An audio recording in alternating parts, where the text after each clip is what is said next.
Conservation agriculture works on the principles of zero or minimal tillage, good soil cover, and plant diversity.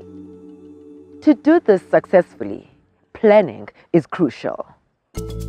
In South Africa's KwaZulu-Natal province, groups of farmers are reaping the benefits of conservation agriculture by planning and working together. They also set up trade points for sale of seed, fertilizer and fresh produce, while savings groups are established to finance their farming activities and livelihoods. So, let's take a closer look.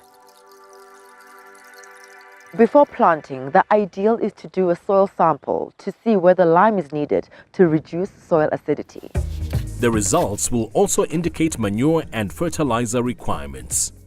Over time, as soils get regenerated through conservation agriculture, you would need less and less fertilizer.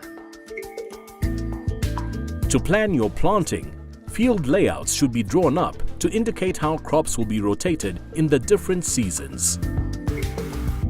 It is important to include as much plant diversity as possible. Plots are then measured out according to each plan and laid out using poles and string. Weeds need to be controlled before planting and also managed after planting. This can be done through soil cover, weeding with a hoe, or herbicides. There are various types of planting that works well with conservation agriculture. None of these require any plowing. Hand planting is done using hoes. Basin planting is ideal for maize, while legumes like beans do better in furrows. To do furrow planting, lime is applied in a strip and furrows dug on the line. Manure and, if needed, fertilizer are added before planting the beans and covering with soil.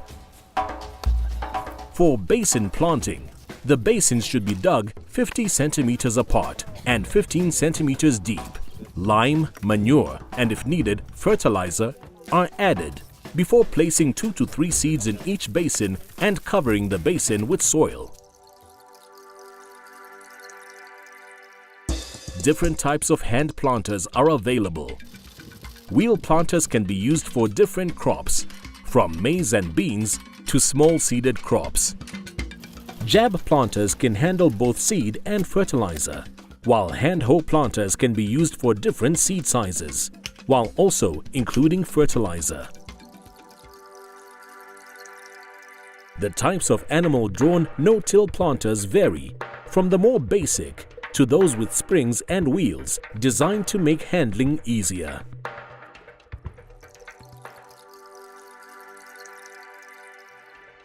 There are a number of different tractor-drawn planters. 2-row planters, for example, work well in mixed systems, as 2 different crops can be planted at the same time while also applying fertilizer. It is important to understand that conservation agriculture is an integrated process. The preparation, the planting, as well as the control of weeds, pests and diseases are all part of this process. Practices such as mulching, crop rotation, mixed cropping and cover crops play an important role in suppressing weeds. Here, close spacing is important. Pest and disease control should also be done using an integrated approach. This in time would minimize the need for chemicals. Ultimately, conservation agriculture is about using methods that save you money while saving your soil.